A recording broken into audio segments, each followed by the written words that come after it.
Hi guys, so we've got one more little bit of transformation stuff to talk about before we wrap up the chapter. It is on dilations, and it comes from section 9.6 in the textbook. I know we didn't do section 9.5, we are skipping it, we're not going to worry about it, so you don't worry about it either. All right, we're skipping ahead to section 9.6, which is on dilations. And a dilation, if I could flip this page, there we go. It's basically making a figure bigger or smaller, all right? It's still going to stay the exact same shape, but it's just changing size. And it could be bigger, it could be smaller, all right? Making a figure bigger or smaller, they're both considered dilations. So because it's staying the same shape, just changing the size, by definition, the image and the pre-image are going to be similar. All right. So again, this key concept here, I really don't think there's much that we need to say about it because the same kind of thing as always with all the transformations that we've talked about. We're not doing anything involving drawing or like compasses and straight edges and things like that. So this stuff, I think, more so deals with that kind of thing. A dilation with center C is and positive scale factor K, we're going to talk about that more later, is a function that maps a point P in a figure to its image such that if point P and C coincide, then the image and the pre-image are the same point, or it's complicated. Again, it deals more so with drawing than anything else, so I'm not really going to deal with it too much. I mean, if you have any questions about it, you're more than welcome to ask, but the stuff that we actually do talk about with dilations, I promise you, is a lot simpler than anything that you see here. But we are going to start out with the similar kinds of questions that we've seen pretty much every single time to start. Which of the following transformations appear to be dilations? So what we're looking for is same shape, just different size. All right, so even though the shapes for part A or choice A they look similar, the blue figure is a little bit more elongated than the red one, so it doesn't fit the definition of dilation, so it's not going to be A. B, on the other hand, the red and the blue, again, exactly the same shape, just one's a little bit bigger. The other one, so B is definitely going to be a dilation. And C sort of works similar to A, where this apex of the triangle is a little bit higher. This red triangle is a little bit flatter, so C is not going to be a dilation. And D, same thing as part B. If you go from blue to red, it's exactly the same shape. It's just that the red one is a little bit smaller. So D is going to be a dilation. All right. Pretty self-explanatory stuff here. A dilation enlarges or reduces all dimensions proportionally. So side lengths, things like that. A dilation with a scale factor greater than 1 is an enlargement. You know, that makes sense. If you're doubling all the lengths of something, it's going to make it bigger. A dilation with a scale factor greater than 0 but less than 1 is a reduction. So those kinds of numbers are fractions, like a half, a third. And if you're talking about halving something or halving the length and area and stuff like that, obviously that's going to make your figure smaller. So that's your reduction. But a scale factor of 1, again, if you're multiplying all your dimensions by 1, multiplying by 1 in general doesn't change anything. So because the size is going to stay exactly the same if your scale factor is 1, it's an isometry dilation. And by definition of isometries that we talked about already, the image and the pre-image are congruent. All right? So before we get into coordinate plane stuff, I do want to talk about stuff like this because I do think it's kind of interesting. On a sketch of a flower, 4 inches represents 1 inch on the actual flower. If the flower has a 3-inch diameter in the sketch, find the diameter of the actual flower. So because we just saw that dilations dilations in terms of the figures are similar, their measurements are going to be proportional. So if you guys remember from chapter 7, when we talked about similarity, you can solve these things by setting up a proportion. So if you have 1 inch in comparison to 4 inches.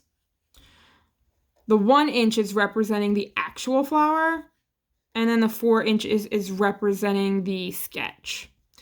So when you set up proportions, if you're doing actual over sketch, you're going to have to set up your other proportion to be actual over sketch. So the flower has a 3-inch diameter in the sketch, all right? So 3 inches is going to go on the bottom, and what we're looking for is the actual dimensions. So that's going to go on the top of your other proportion or your other fraction. Set them equal, and then you can solve by cross multiplying. So 3 times 1 is 3 equals 4x. So x is 3 over 4, which as a decimal is 0.75. And since this is a word problem, we're talking about inches. Don't forget your units. Okay? A little bit different this time. All right? An artist is creating a large painting from a photograph into a square, I guess. Typo. And dilating each square by a factor of 4. Sorry about the wording. If the photograph is 20 by 25 centimeters, what's the perimeter of the painting? So basically what's going on here is she's taking this 20 by 25 centimeter painting, I guess breaking it up into square inches, and then dilating all the squares by a factor of 4. So if you have 1-inch squares in a 20 by 25 setup, you're basically taking the whole 20 by 25 figure and then dilating it by a scale factor of 4. So you're multiplying everything by 4. So the new dimensions then would be 20 times 4 by 25 times 4, which is 80 and 100. So those are your new dimensions. But if the question is asking for the perimeter, since it's a rectangular painting, we know how to find the perimeter. 2 times 80 plus 2 times 100, which is 160 plus 200 is 360. That's your new perimeter. All right?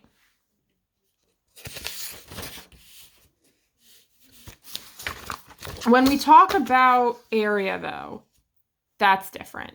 All right? So we're changing the dimensions of the painting. That's what we're talking about here. Or we're changing the dimensions of what's going on. Suppose the photograph in the previous example is a square with side lengths 10 inches.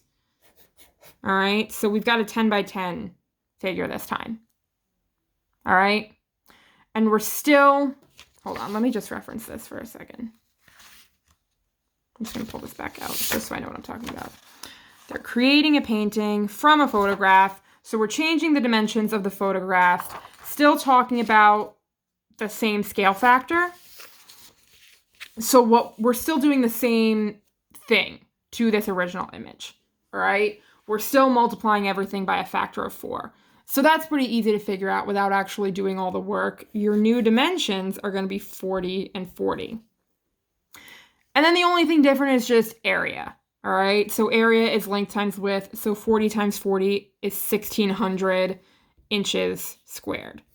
That's the only difference, all right? I think in some of the homework problems that you guys are going to get today, you're going to explore a little bit more about the relationship between perimeter of dilations and area of dilations, which you might be familiar with from similar figures, because it does work in a very similar fashion, no pun intended.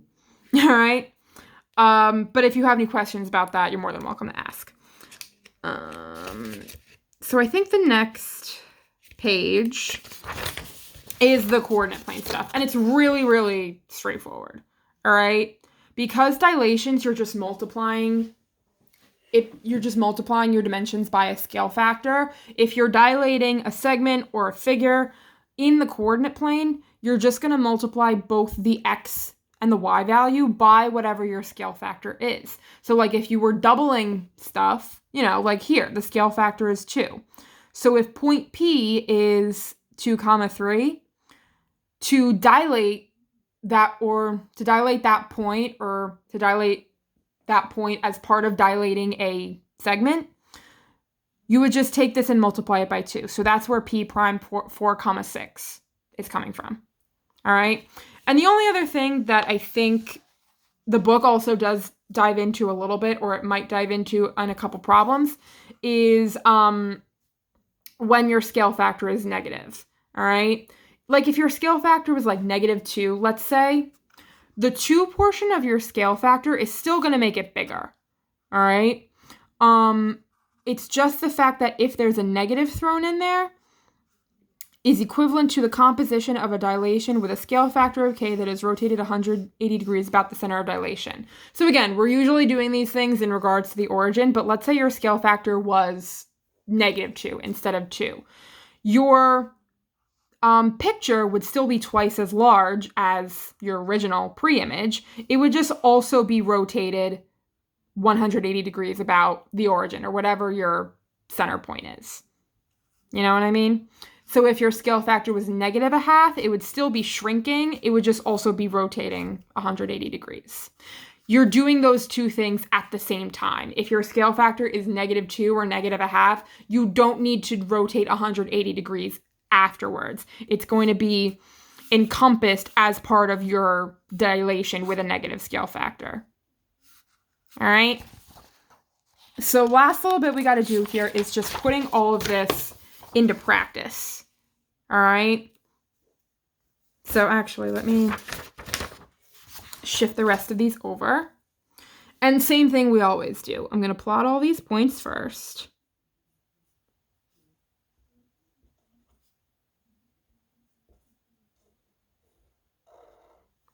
Okay. Find the image of ABC after a dilation centered at the origin with a scale factor of 2. So what we're doing then is we're just taking all the values, all the x values, all the y values, and just multiplying everything by 2. So that means A prime is going to be -2, 2. B prime is going to be 4, -4. And C prime, oops, it should be 1 prime. 1 prime is -2, -4.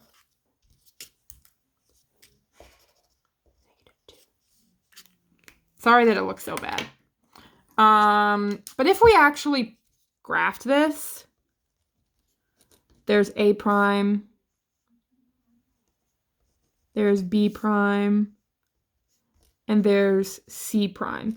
So it does look like it's sort of in the same general area as the original figure. It's just bigger, you know, it's just twice as big. So if we do, again, sorry for like the little formatting issues, not a big deal. If I plot this, -4, 8, 4, and -4, -8, that's H. So there's our giant trapezoid.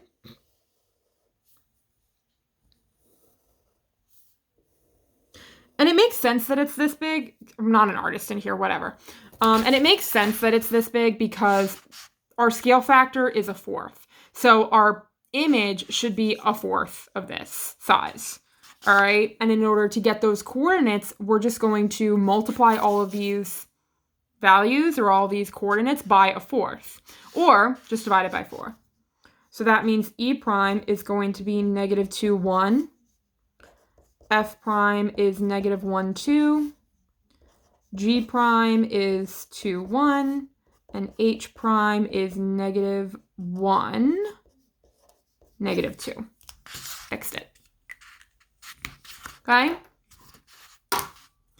So, again, if we plot all that,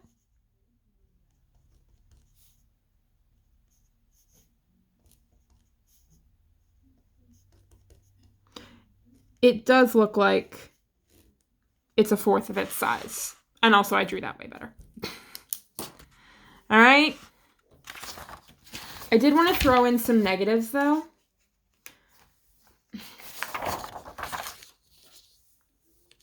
But the idea is exactly the same, you know? Nothing about the actual process of figuring out these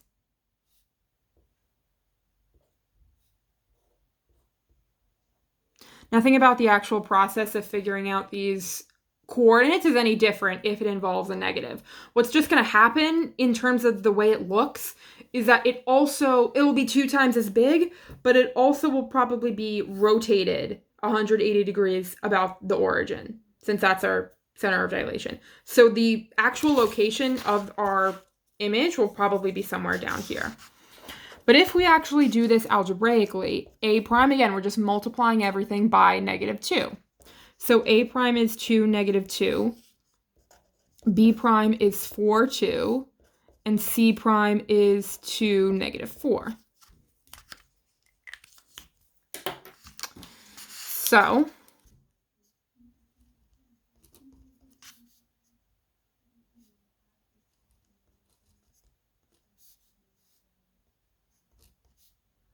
yeah, that kind of looks like what happened. You know, it turned around a little bit, and it's also bigger. All right, one more.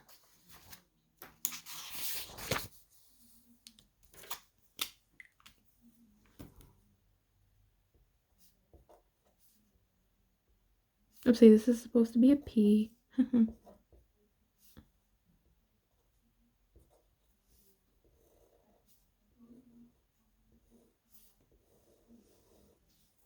Okay. So now our scale factor is 1/2. Same thing. It's going to be half the size and probably just spun around a little bit. So we're going to multiply all of these numbers by -1/2. So that means, or divide by -2. So that means P prime is going to be 2, -2. Q prime is 1, 1. And R prime is -2, 0. And then we graph it. Again, I'm doing this in a different color because I think that might make the most sense to you guys. You do not have to if you don't want to.